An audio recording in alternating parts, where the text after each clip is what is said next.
Assalamualaikum warahmatullahi wabarakatuh. Alhamdulillah kita bertemu lagi dengan Bu Nur Wahidah dalam pelajaran IPS kelas 8. Hari ini kita akan membahas mengenai ekonomi maritim yang berfokus pada potensi maritim Indonesia. Sudah siap? Silahkan tonton video ini sampai habis sehingga kamu bisa mendapatkan intisarinya.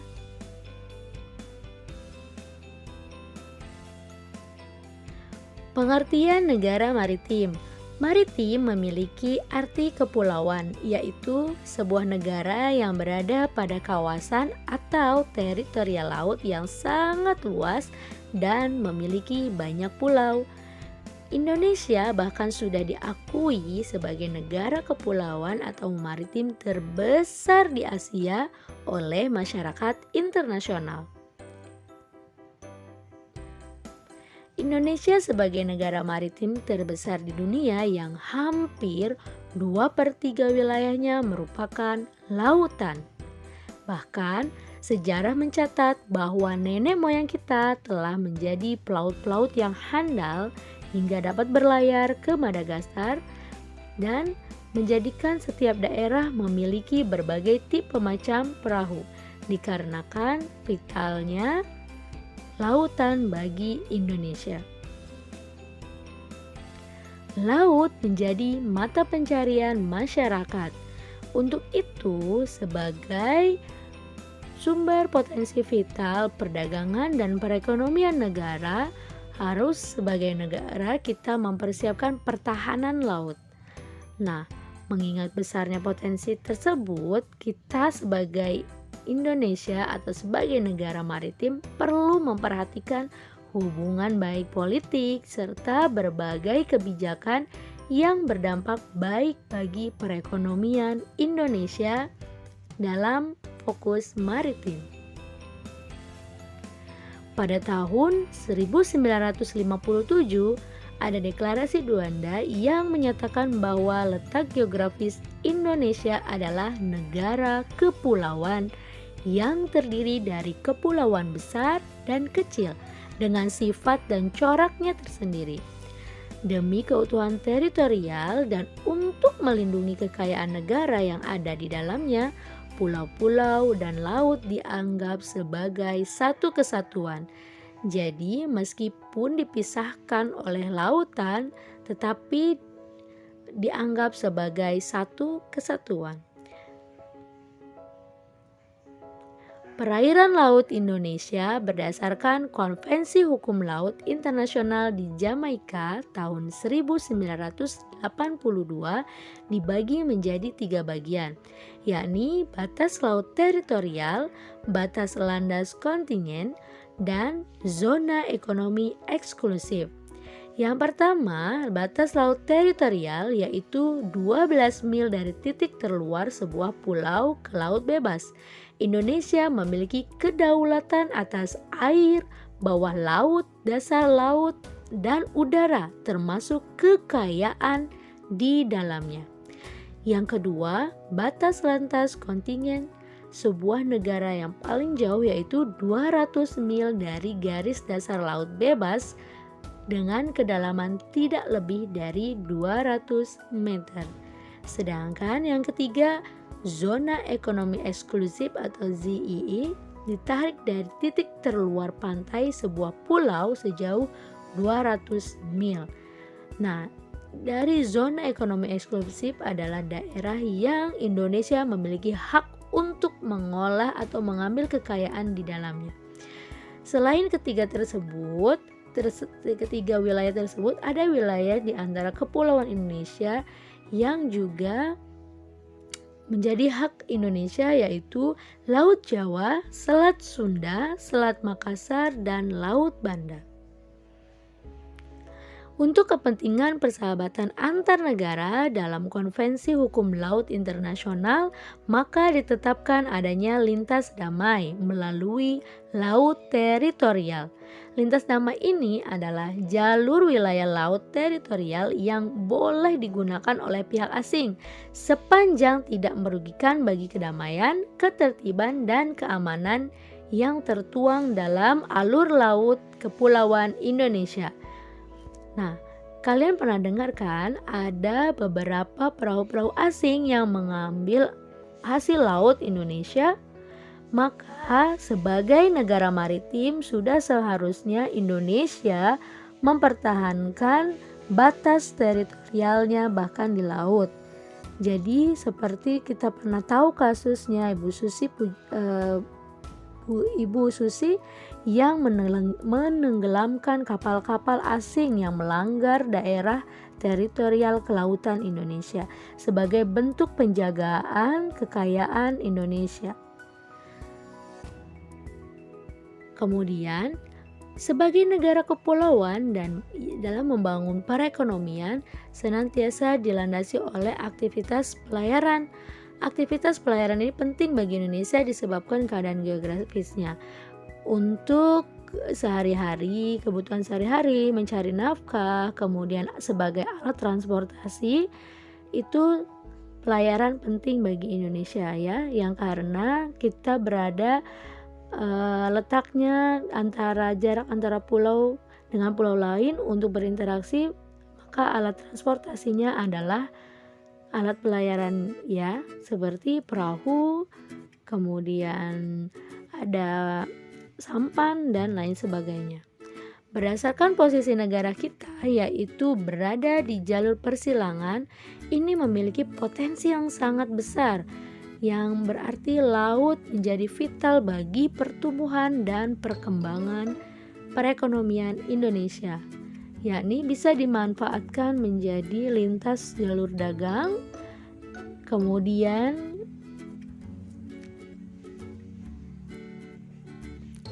agar menjadi poros maritim dunia, kita harus memodernisasi sistem pelabuhan sesuai standar internasional sehingga pelayanan dan akses harus mengikuti prosedur internasional.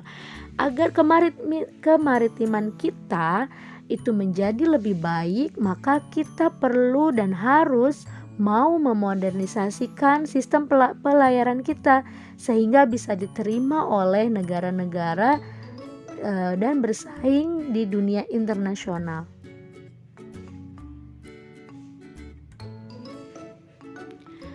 Untuk itu ada 5 pilar yang dipaparkan oleh Presiden Joko Widodo, di antaranya pembangunan kembali budaya maritim, artinya menyadarkan kembali masyarakat akan identitas bangsa sebagai negara maritim.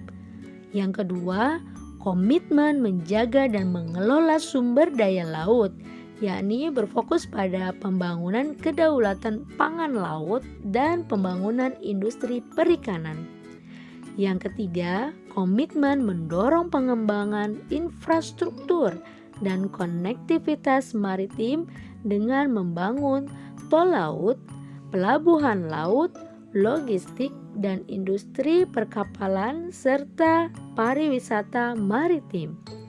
Yang keempat, diplomasi maritim yang mengajak semua mitra Indonesia untuk bekerja sama meningkatkan bidang kelautan. Yang terakhir yaitu negara menjadi titik tumpu dua samudra. Indonesia berkewajiban membangun kekuatan pertahanan maritim agar wilayah-wilayah Indonesia serta kekayaan alamnya tidak dimanfaatkan oleh negara asing. Ada beberapa sumber daya kelautan yang terdapat di Indonesia. Yang pertama yaitu perikanan. Potensi sumber daya laut ini sudah lama dimanfaatkan penduduk, yaitu perikanan. Angka potensi lestari sebanyak 6,4 juta ton per tahun. Potensi lestari adalah potensi penangkapan ikan yang memungkinkan ikan untuk beregenerasi sehingga jumlah ikan yang ditangkap tidak akan mengurangi populasi ikan. Berdasarkan aturan internasional, jumlah tangkapan yang diperbolehkan adalah 80% dari potensi lestari. Sedangkan hasil tangkap di Indonesia masih belum mencapai itu. Berarti kita masih punya kesempatan untuk meraup lebih banyak ikan-ikan yang ada di lautan.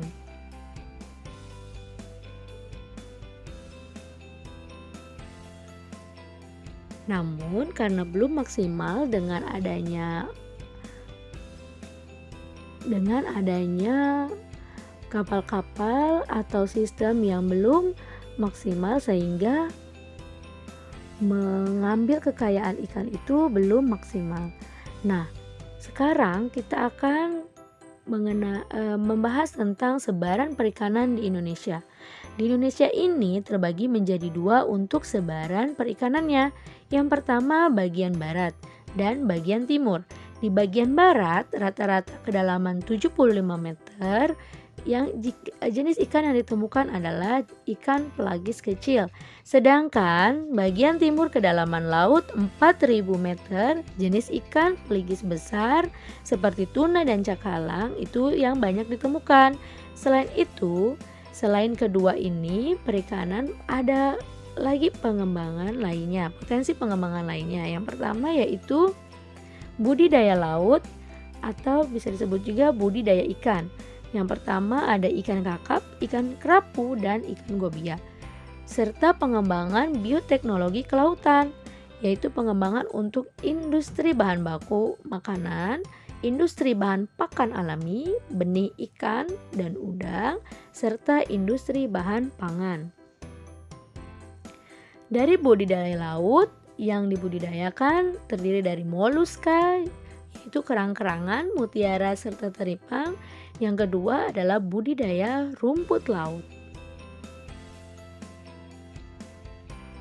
Bioteknologi kelautan ini membudidaya di daerah pesisir atau pantai utara Jawa yang sebagian besar penduduknya memiliki usaha tambak ikan bandeng serta udang. Sedangkan yang kedua adalah bioteknologi yang berkaitan tentang hutan mangrove, padang lamun, rumput laut, serta terumbu karang. Karena Indonesia memiliki 13.466 pulau sehingga garis pantainya sangatlah panjang. Sehingga untuk budidaya di daerah pesisir itu potensinya besar sekali. Yang kedua, potensinya adalah pertambangan dan energi. Potensi sumber daya mineral kelautan yang tersebar di Indonesia sangatlah banyak. Di antaranya adalah minyak bumi, timah, emas, perak, pasir kuarsa, monazite, dan zirkon, pasir besi, agregat, bahan konstruksi, fosforit, nukul dan kerak magan, koromit, gas biogenik, kedaulatan, dan mineral hidrotermal.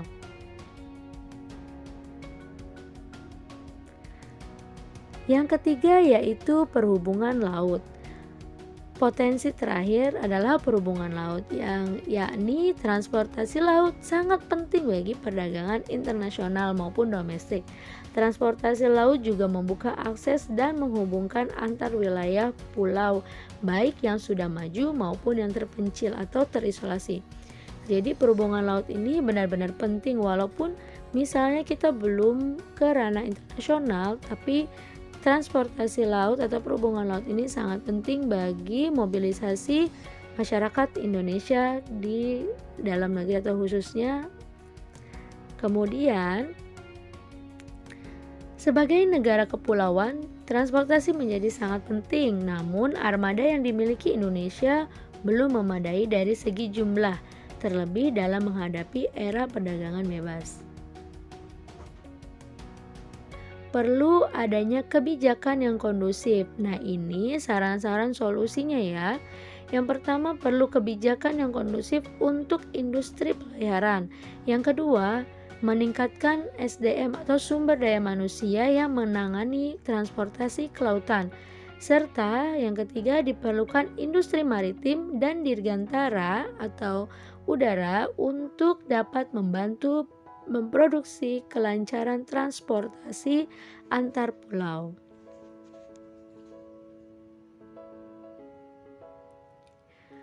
Yang keempat ada pariwisata bahari. Potensi ini dimiliki Indonesia didukung oleh kekayaan alam yang indah dan keanekaragaman flora serta faunanya. Potensi kekayaan maritim yang dapat dikembangkan menjadi komoditi di laut Indonesia antara lain wisata bisnis, wisata pantai, wisata budaya, wisata pesiar, wisata alam, dan wisata olahraga. Salah satunya adalah terumbu karang. Terumbu karang merupakan batuan sedimen kapur di laut yang terbentuk dari kapur yang sebagian besar dihasilkan dari koral atau binatang yang menghasilkan kapur untuk kerangka tubuhnya. Jika koral membentuk koloni atau jika koral itu bergabung, maka mereka akan membentuk karang. Indonesia sebagai negara kepulauan memiliki terumbu karang terluas di dunia. Terumbu karang mencapai 284.300 km persegi per 18% dari terumbu karang yang ada di dunia. Selain itu, keanekaragaman hayati menjadi tertinggi di dunia yang terdapat 2.500 jenis ikan serta 590 jenis karang dan 2.500 jenis moluska serta 1.500 jenis udang-udangan. Terumbu karang sendiri akan tumbuh dengan baik pada suhu perairan laut di antara 21 derajat Celcius hingga 29 derajat Celcius serta pada kondisi air yang jernih dan dangkal yang kedalaman airnya tidak lebih dari 18 meter. Juga salintas atau kandungan garam air laut yang tinggi, sehingga di Indonesia pantaslah banyak terumbu karang yang berada di Indonesia karena tipe Indonesia adalah daerah tropis dengan suhu yang hangat. Terumbu karang sulit hidup di daerah sekitar muara sungai karena kadar garam lautnya menurun akibat masuknya air sungai ke laut. Mengapa terumbu karang harus dilestarikan atau dilindungi? Karena ada beberapa manfaatnya. Yang pertama, secara ekonomi, terumbu karang sebagai sumber makanan bagi manusia atau bagi masyarakat, kemudian sebagai salah satu bahan untuk obat-obatan, serta dapat dijadikan objek wisata bahari. Kemudian ekologi, yaitu mengurangi hempasan gelombang pantai yang dapat berakibat terjadinya abrasi, sehingga ini melindungi juga bagi masyarakat pesisir. Dan yang terakhir yaitu dari segi sosial ekonomi, terumbu karang sebagai sumber perikanan yang dapat meningkatkan pendapatan para nelayan, dapat pula dijadikan objek wisata sehingga menambah pemasukan bagi masyarakat. Terumbu karang banyak ditemukan di bagian tengah Indonesia seperti Sulawesi, Bali, Lombok, Papua, Kepulauan Riau, pantai barat, dan pantai ujung barat Sumatera. Sekian video dari Ibu tentang materi ekonomi maritim. Terima kasih dan tetap semangat dalam belajar. Jangan lupa banyak membaca serta melihat up-to-date berita terkini tentang kelautan Indonesia. Terima kasih. Wassalamualaikum warahmatullahi wabarakatuh.